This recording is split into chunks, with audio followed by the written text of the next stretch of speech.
या चलिए, तो आज हम अपने इस सोल्यूशन एंड कॉलिगेटिव प्रॉपर्टी के आखिरी लेक्चर पे आ गए, जहां हम अपनी पूरी प्रॉपर्टीज को सम अप करने वाले हैं। तो तुम्हें ध्यान से सुनना है, पूरी थ्योरी की क्लास है और एक छोटी क्लास है, कोई न्यूमेरिकल इन्वॉल्व नहीं होना है, पर मुझे ऐसा लगता है कि एग्जाम में यहीं से एक क्वेश्चन आ जाता है। अब मैं क्लास को शुरू कर रहा हूं, ध्यान से यहीं बने रहना है, कंसंट्रेशन बनाए रखना है। अब तुमको यहां पर एक टर्म आती है कॉलिगेटिव प्रॉपर्टी। कॉलिगेटिव प्रॉपर्टी हम शुरू भी यहीं से किया था, आज फाइनल लेक्चर इसका है, तो यहीं पर लाकर से खत्म करेंगे। Properties of physical properties of dilute solution. Actually they are physical properties of dilute solution. ये डाइल्यूट सोल्यूशन की फिजिकल प्रॉपर्टीज हैं, ये डाइल्यूट सोल्यूशन की फिजिकल प्रॉपर्टीज हैं। तो what are the colligative properties? So colligative properties are the properties of dilute solution. Dilute solution की properties है। अब ये इनफैक्ट यू कैन स्पीक की सोल्यूशन की प्रॉपर्टीज है। टोटल कितनी कॉलिगेटिव प्रॉपर्टीज होती है? Only 4 colligative properties. तुम एक एक प्रॉपर्टी को last, this is lecture number 13, तो लास्ट 12 लेक्चर्स में तुमने एक एक प्रॉपर्टीज को यहां पर पढ़ा हुआ है। अब मैं अगर तुम्हें बताऊं कि कॉलिगेटिव प्रॉपर्टी की अगर मैं यहां बात कर रहा हूं, तो पहली कॉलिगेटिव प्रॉपर्टी है relative lowering in vapour pressure. You write it as delta P upon P naught. Relative lowering in vapor pressure तुम उसको लिख देते हो delta P upon P naught। दूसरी कॉलिगेटिव प्रॉपर्टी तुमने पढ़ी elevation in boiling point. Elevation in boiling point, ध्यान से सुनना, बड़ी इंटरेस्टिंग क्लास है। Delta TB, depression in freezing point. Depression in freezing point. So what is depression to freezing point? You write it as delta TF. सब पढ़ चुके हो, freezing point क्या है, डिप्रेशन क्या है, क्यों होता है, ये सब। और लास्ट क्लास में जो हमने पढ़ा था वो था ऑस्मोटिक प्रेशर। लास्ट क्लास में डिस्कस्ड ऑस्मोटिक प्रेशर। तो जब आपने कॉलिगेटिव प्रॉपर्टी बोला, मतलब ये चारों properties depend only on nature, only on number of solute particle, only on number of solute particle। कितने तुम्हारे सॉल्यूट के पार्टिकल होंगे, उस पर ये प्रॉपर्टी डिपेंड करती है। तो अब तुम ऑलरेडी इनको डिराइव कर चुके हो कि ये होता है x1, ये होता है KBm(I1), ये होता है KFm(I1), ये होता है CRT(I1). तो कॉलिगेटिव प्रॉपर्टीज जो होंगी, तो अब अगर हम यहाँ पे देखें, यहाँ पे हमने 4 कॉलिगेटिव प्रॉपर्टीज की बात की, एलिवेशन, डिप्रेशन और ऑस्मोटिक प्रेशर। तो तुम्हें यहाँ ध्यान रखना है कि ऑस्मोसिस कॉलिगेटिव नहीं है, बॉइलिंग पॉइंट कॉलिगेटिव नहीं है, फ्रीजिंग पॉइंट कॉलिगेटिव नहीं है, वेपर प्रेशर कॉलिगेटिव नहीं है। Relative lowering in vapour pressure is colligative, या lowering in vapour pressure is colligative. Lowering in vapour pressure is colligative property. Elevation in boiling point, depression in freezing point, osmotic pressure. अब ये बोलो, या कोई भी any colligative property, any colligative property is directly proportional to number of solute particle. Number of solute particle present in solution. Number of solute particle present in solution. Solution में जितने तुम्हारे solute के पार्टिकल होंगे, उतना ज्यादा इन चारों colligative properties का magnitude होगा। More is the number of particle, larger. अब अगर मैं बोलूं relative lowering in vapour pressure, अब देखो तो colligative property is directly proportional to C. C stands for molar concentration, यहां पे C stands for molar concentration of solute multiplied by their van't Hoff factor. अब ये ध्यान रखना है कि कंसंट्रेशन को तुम्हें वैन टॉफ फैक्टर से मल्टीप्लाई करना है। अपन ऑलरेडी ये पढ़ चुके हैं, van't Hoff factor is equal to 1 for non electrolyte and there is neither association nor dissociation. The van't Hoff factor is 1, the Van 't Hoff factor is 1 for non-electrolyte when there is neither association nor dissociation. Van 't Hoff factor is more than 1 for electrolytes, मतलब वो जो पानी में जाके ionise होते हैं, वो जो किसी सॉल्वेंट में जाके आयोनाइज होते हैं, जो आयंस में टूट जाती है, उनके लिए कॉलिगेटिव प्रॉपर्टी का मैग्नीट्यूड 1 से बड़ा होगा, और I is less than 1 when there is an association of solute particle in solvent. इसका तुमने एक एग्जांपल पढ़ा था, कार्बोक्सिलिक एसिड या अमाइड। कार्बोक्सिलिक एसिड या अमाइड, कार्बोक्सिलिक एसिड या अमाइड अपने सॉल्यूट के पार्टी बेंजीन सॉल्वेंट में हाइड्रोजन बॉन्डिंग से जुड़ के दो मॉलिक्यूल जुड़कर एक हो जाते हैं, दो मॉलिक्यूल जुड़कर एक हो जाती हैं। अब तुम यहां से देख लो कि कॉलिगेटिव प्रॉपर्टी, अगर अब तुम यहां देखते हो तो magnitude of colligative property is directly proportional to concentration of solute particle multiplied by their Van 't Hoff factor. Van 't Hoff factor can be calculated, Van 't Hoff factor can be calculated by this। ये तुम्हें याद रखना है, मैंने तुम्हें निकालना सिखाया था अपने सेकंड लेक्चर में सोल्यूशन के, कि कैसे तुम Van 't Hoff factor को निकालते हो, कैसे तुम Van 't Hoff factor को निकालते हो, वहां से एक बार रिव्यू कर लेना। तो magnitude of colligative properties this. अब यहां से तुमको एक और चीज समझनी है, डेल्टा पी क्या होगा, देखो इन कॉलिगेटिव प्रॉपर्टी से डेल्टा पी होगा P not minus P S. Delta P lowering in vapour pressure, that is P not minus P S. Lowering in vapour pressure, that is P not minus P S. तो P S क्या होता है, delta P minus P not. What is the vapour pressure of solution. अगर अब तुमसे बोले कोई vapour pressure of solution निकालो, तो वेपर प्रेशर ऑफ सोल्यूशन होगा, वेपर प्रेशर ऑफ सोल्यूशन होगा, तुमको वेपर प्रेशर ऑफ सोल्यूशन निकालना है, तो PS is delta P minus P not. जिसके लिए अब यहां से क्या आ जाएगा, P not minus P S, sorry इसको तुम करेक्शन करके लिख लेना यहाँ पे मैथ से, P not minus P S, P not minus delta P, P not minus delta P. तो जिसका कॉलिगेटिव प्रॉपर्टी बड़ी होगी उसका वेपर प्रेशर ऑफ सोल्यूशन कम हो जाएगा। अब तुम दूसरा पॉइंट देखो, अगर तुम डेल्टा टी बी लिखते हो, डेल्टा टी बी होता है T S B minus T nought. Solution का बॉइलिंग पॉइंट हमेशा सॉल्वेंट से ज्यादा है, ये मैंने तुमको पढ़ाया था। तो टी एस बी तुम्हारा होगा, टी एस बी होगा T nought B plus delta T B. अब तुम्हें समझना, what is TSB, boiling point of solution. TSB is boiling point of solution, TSB is boiling point of solution. PS is vapour pressure of solution, PS is vapour pressure of solution. PS जो होता है वो vapour pressure. अब तुम delta TF, अब अगर तुम यहाँ पे डेल्टा टीएफ लिखते हो, डेल्टा टीएफ, तो तुमने ऐसा भी तो पढ़ा था, फ्रीजिंग पॉइंट जो है सॉल्वेंट का ज्यादा होता है, सोल्यूशन का कम हो जाता है। तो सॉल्वेंट का फ्रीजिंग पॉइंट ज्यादा है, तो तुम यहां पर क्या लिखोगे, इसे T naught F minus T S F, T naught F minus T S F.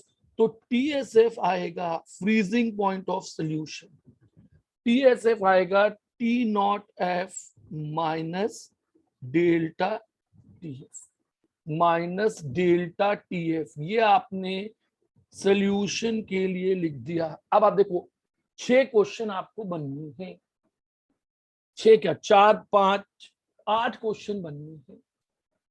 आज की क्लास 7-8 ऑब्जेक्टिव क्वेश्चन के लिए, जो तुम्हें बीच बीच में आए थे ऑब्जेक्टिव क्वेश्चन के लिए, एक आध लाइन का सिंगल लाइन का सब्जेक्टिव क्वेश्चन। तो ये तुम्हें स्कूल एग्जाम में, बोर्ड्स में भी आ सकता हो, जेईई में भी। अब देखो यहां पर मैंने सोल्यूशन लिया, consider aqueous solution, consider aqueous solution. अब आपने यहाँ पे एक्वस सोल्यूशन लिया है, पहला 0.1 मोलार यूरिया, दूसरा आपने लिया 0.1 मोलार NaCl, तीसरा आपने लिया 0.1 मोलार कैल्शियम क्लोराइड, फोर्थ आपने लिया 0.1 molar aluminium chloride, 0.1 molar aluminium chloride, fifth number पे आपने सोल्यूशन लिया 0.1 मोलार K4FeCN6, सिक्स्थ आपने लिया 0.1 molar Fe4FeCN6 whole thrice ferriferrocyanide. Seven solution आपने जो यहाँ पे लिया, देखो आपने जो 7th नंबर पे सोल्यूशन लिया है,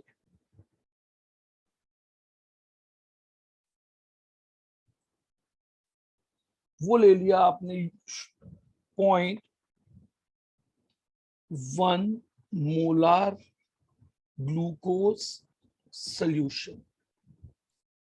इन सबके आपने एक्वस सोल्यूशन लिए, 7 चीजों के अलग अलग। Consider aqueous solution of following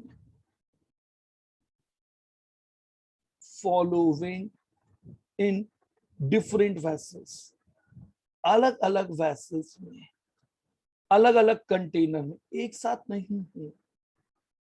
the consider the aqueous solution of following in different container, 7 different container. अब आपको यहां पर क्वेश्चन अब बनेगा, तो क्वेश्चन तो अभी ये पूरा है कि सोल्यूशन ले ली, arrange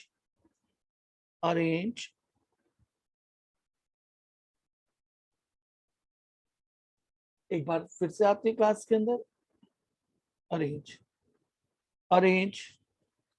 according to increasing order of। अब आपको इन सोल्यूशन को इंक्रीजिंग ऑर्डर ऑफ रखना है। क्या क्या हो सकता है, देखिए यहाँ पे क्या क्या अरेंजमेंट होगा। पहला, increasing order of colligative properties, B delta P upon P nought, C delta TB, D delta TF, E. तो ए से लेके ई तक 5 क्वेश्चन है और पांचों एक ही है भाई। जब तुम बोल रहे हो कॉलिगेटिव प्रॉपर्टी, तो कॉलिगेटिव प्रॉपर्टी मतलब चाहे तुम रिलेटिव लोअरिंग बोलो, चाहे एलिवेशन बोलो, चाहे डिप्रेशन बोलो, चाहे ऑस्मोटिक प्रेशर, या कलेक्टिवली तुमने वेपर प्रेशर बोला। अब और क्या तुमको यहाँ पे अरेंज करने के लिए, निकालने के लिए आ सकता है। तो F will be PS, I will be TF, TBS, TFS। इतने क्वेश्चन इस सोल्यूशन के साथ आ सकते हैं। अब तुमको यहां से पूछा था ये which of the following is isotonic, जे के which of the following are isotonic,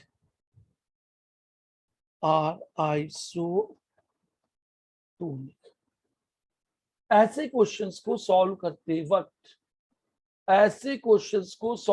वक्त तुम्हें एक चीज का बस ध्यान रखना है कि you made the assumption molarity is equal to molarity. Assume, ये क्वेश्चन में दिया होगा या नहीं दिया है तो तुम मानोगे assume molarity is equal to molality. इस क्वेश्चन में तुमको ये एज्यूम करना होगा कि मोलारिटी जो है वो मोलालिटी के बराबर है। तो molarity is equal to molality, and दो अजम्पशन लोगे तुम, and wherever ionization alpha is 100%।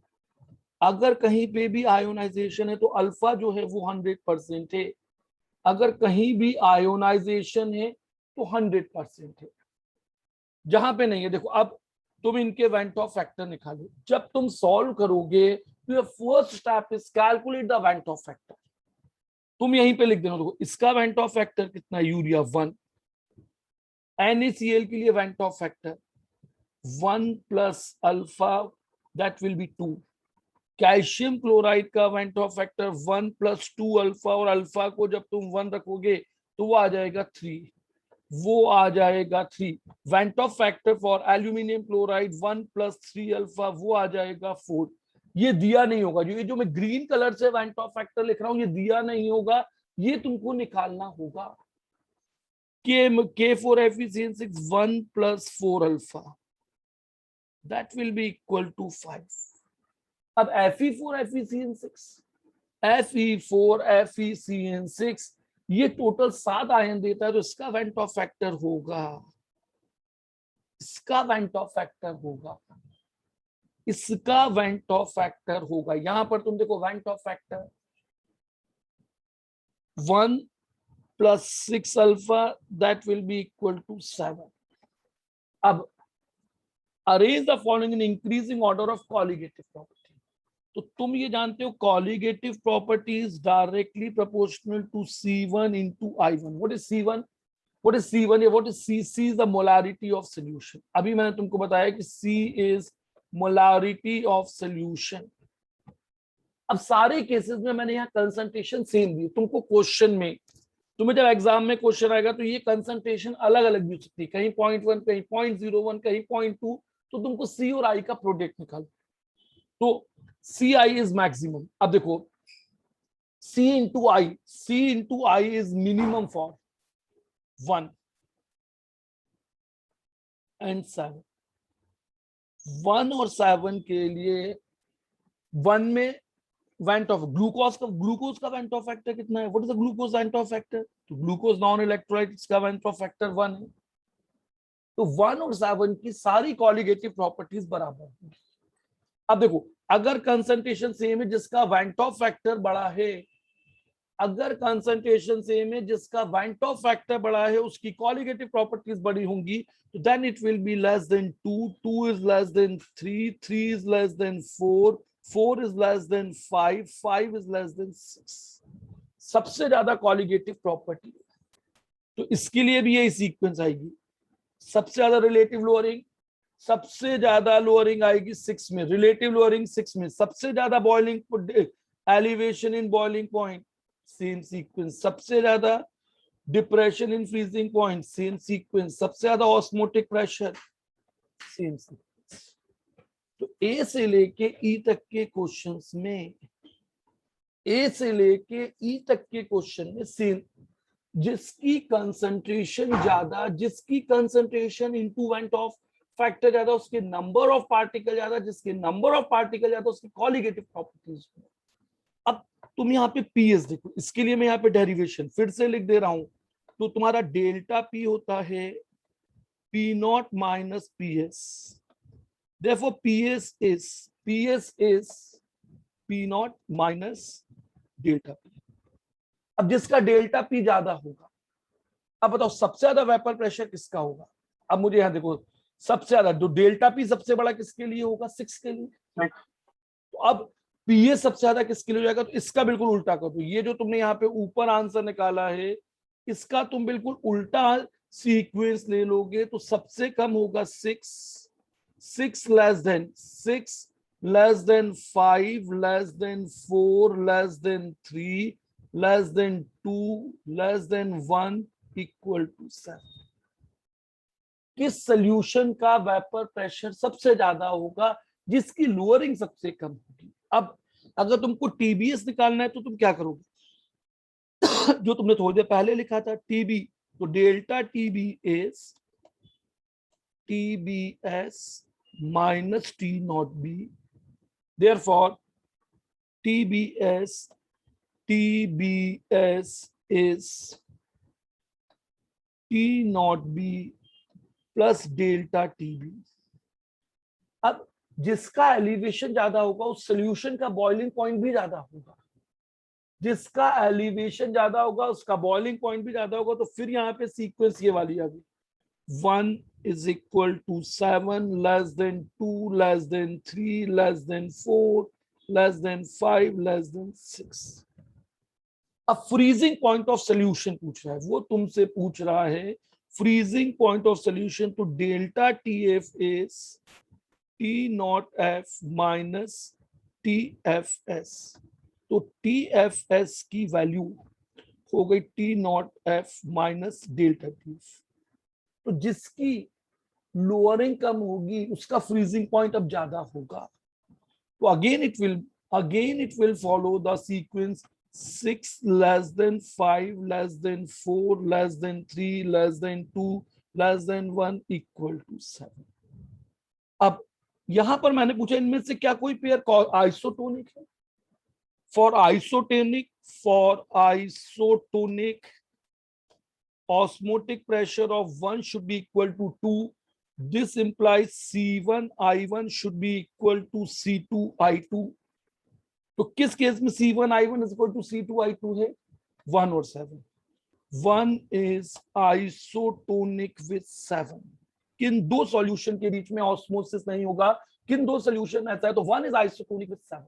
The solution number 1 is isotonic with solution number 7। देखो एक क्वेश्चन तुम्हें एग्जाम में, एक एक्सपेक्टेड क्वेश्चन तुम्हें एग्जाम में इस तरह का आता है, या तुमने जब बीच बीच में ऑब्जेक्टिव कर रहे होगे कि किस सोल्यूशन का फ्रीजिंग पॉइंट ज्यादा, किसका बॉइलिंग पॉइंट ज्यादा, किसका ऑस्मोटिक प्रेशर ज्यादा है। अब एक और चीज सिखाता हूं जो शुरू में पढ़ाई थी कि कॉलिगेटिव वेंटो फैक्टर क्या होता है? Final solute particle upon initial solute particle ratio. तो अब फाइनल सॉल्यूट पार्टिकल, तो अब तुम जानते हो कॉलिगेटिव प्रॉपर्टी क्या है? तुम ये जानते हो कि colligative property is directly proportional to C into I। C concentration, I van't Hoff factor. तो यहां से तुम देखो कि तुम्हें वेंटो फैक्टर मिलेगा observed colligative property, observed colligative properties to theoretical colligative property। अब सर ये ऑब्जर्व और थियोरेटिकल क्या है? तो मतलब तुम देखो, तुम कहीं से ऑस्मोटिक प्रेशर को नाप लो और एक कॉपी पे तुम जितना सोल्यूशन बनाया उतना, तो इनका रेशो एक्सपेरिमेंटल कॉलिगेटिव, ऑब्जर्व को ही तुम एक्सपेरिमेंटल बोलोगे, यहां पर ऑब्जर्व को ही तुम एक्सपेरिमेंटल बोलते हो। Observed is same as experimental, observed is same as experimental, observe और एक्सपेरिमेंटल, ऑब्जर्व को ही तुम क्या बोलते हो? Experimental colligative properties. ऑब्जर्व मतलब जो तुमने एक्सपेरिमेंट करके निकाली है।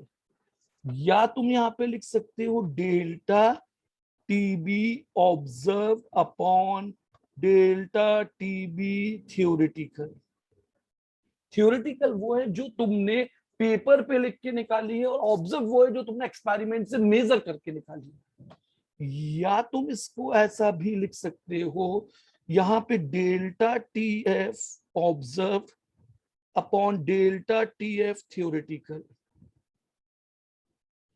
यहां पर तुम ऐसा भी लिख सकते हो इसे, delta P upon P nought observe relative lowering in vapour pressure, observe कोई भी colligative property upon relative lowering in vapour pressure theoretical. Observe is to theoretical. तो ये चार प्रॉपर्टीज, देखो तुमने एक प्रॉपर्टी को हाईलाइट किया, चारों प्रॉपर्टीज उससे जोड़ दी, चारों प्रॉपर्टीज जोड़ दी हैं। अब final particle is to initial particle, amount of particle, तो इसका मतलब क्या हो गया? Observed molarity, molarity observed upon molarity theoretical. जो कंसंट्रेशन तुमने ली और जो कंसंट्रेशन तुमको एक्सपेरिमेंटल मिलती है, उनका रेशियो भी तुम्हारा वेंटो फैक्टर हो जाएगा। उनका रेशो भी तुम्हारा वेंट ऑफ फैक्टर होगा।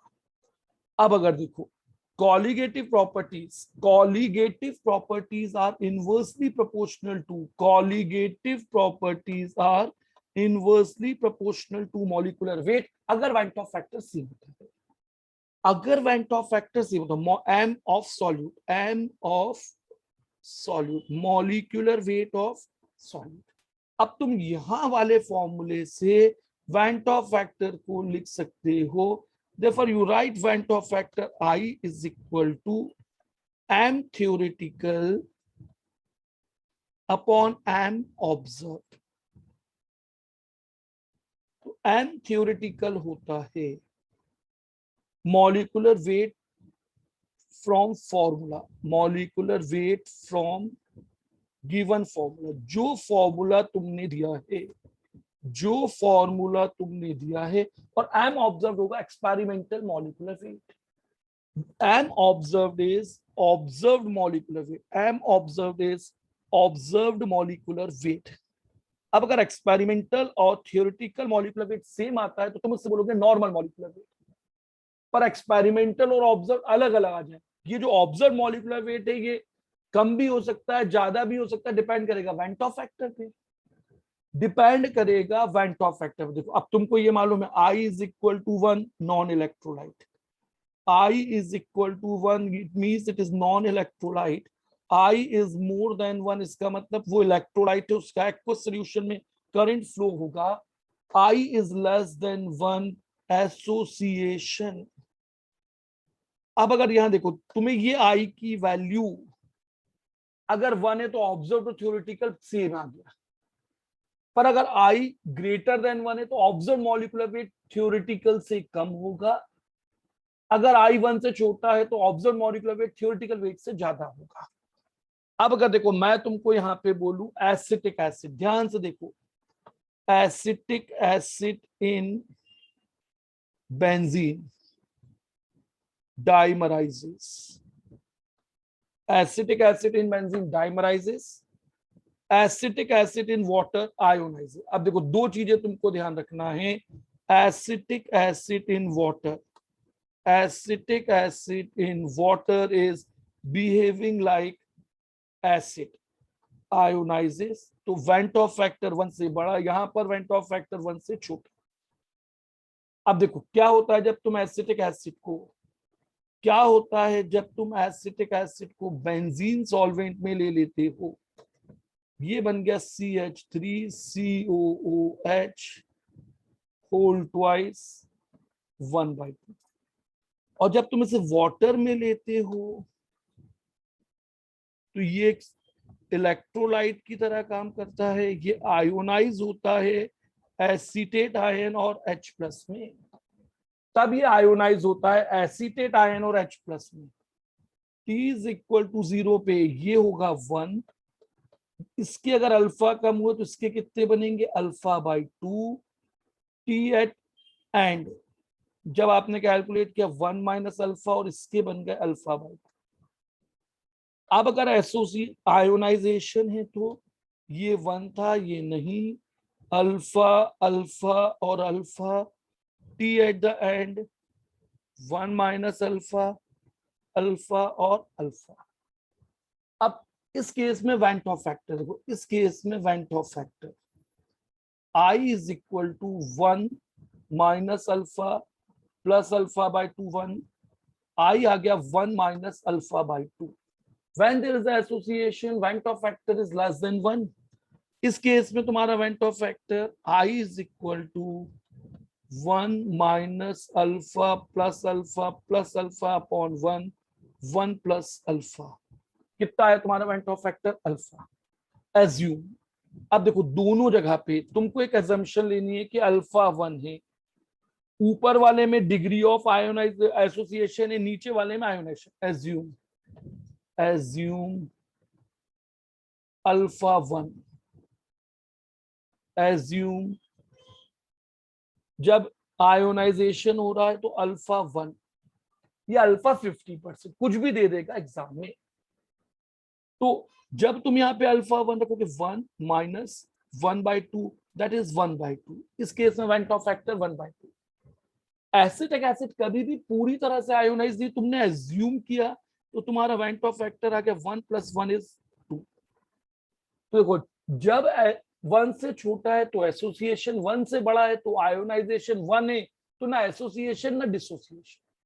अब आई होता है, तुम यहां पर ध्यान से देखो, आई होता है M theory upon M observe. I होता है M theory upon M observe. अभी मैं तुमको बताया कि मॉलिक्यूलर वेट। अब इस केस में तुम इससे रख दो 1/2। What is the value of I? Went Hoff factor in benzene, अगर कुछ नहीं दिया है तो 1 मान के, या 1 दिया हुआ है तो, या जो दिया है वो रख दिया। Theoretical molecular weight 60, observed molecular weight, तो MO is equal to 120, MO is equal to 120। तो molecular weight of acetic acid, carboxylic acid and amide double in benzene. यहां पर तुम देख रहे हो कि मॉलिक्यूलर वेट डबल हो गया है। अगर अल्फा 1 है, देखो ये डिपेंड करेगा अल्फा पे। अब अगर अल्फा 1 नहीं है, अगर अल्फा 80% है, तो ये आंसर एक अलग भी हो सकता था। तुमको यहाँ पे ध्यान रखना, अगर यहाँ पे मॉलिक्यूलर वेट अल्फा 1 डबल नहीं है तो और ये चेंज भी हो सकता था। अब तुम यहाँ पे देखो मॉलिक्यूलर वेट, तो यहां से एक जनरल कंक्लूजन, अगर नहीं दिया है, अगर नहीं दिया तो तुम मानोगे molecular weight of acetic acid and carboxylic acid, और साथ में ऑल्सो अमाइड। अमाइड भी डबल डाइमराइज होती है, amide RCONH2 double in benzene. अगर कुछ नहीं लिखा है तो तुम बोलोगे डबल हो गया।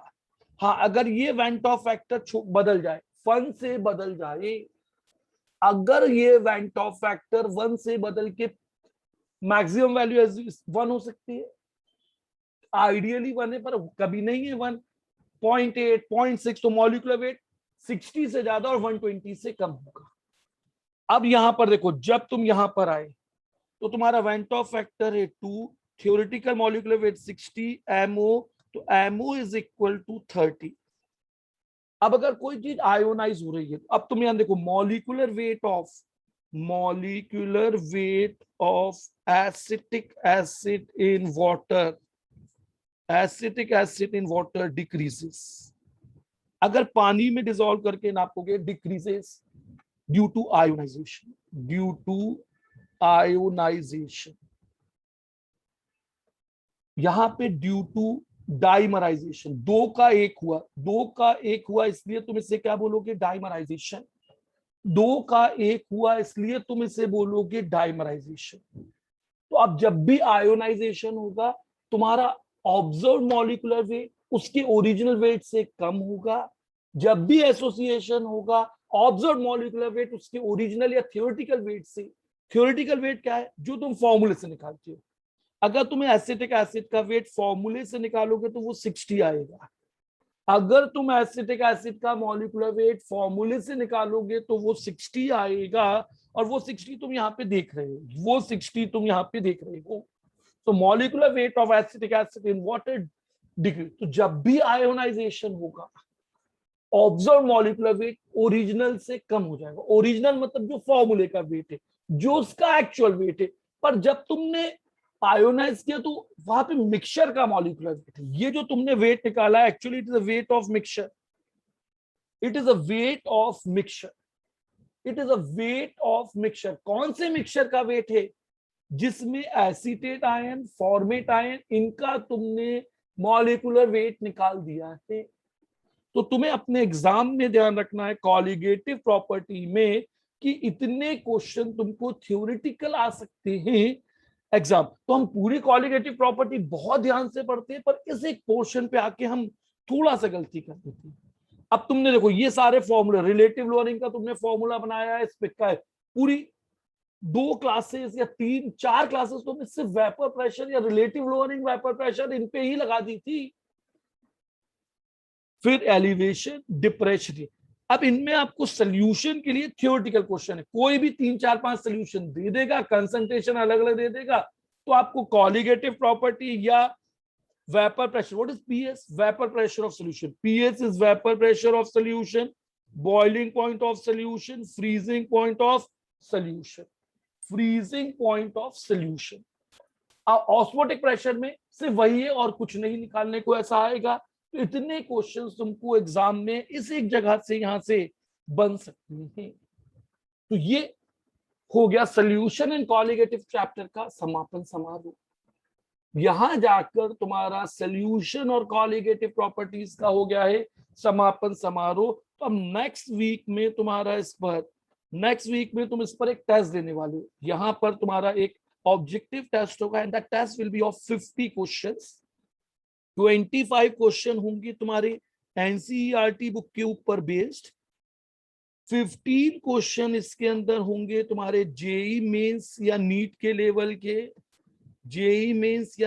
लेवल के, और 10 क्वेश्चन होंगे इसमें सिंगल ऑप्शन एडवांस लेवल के।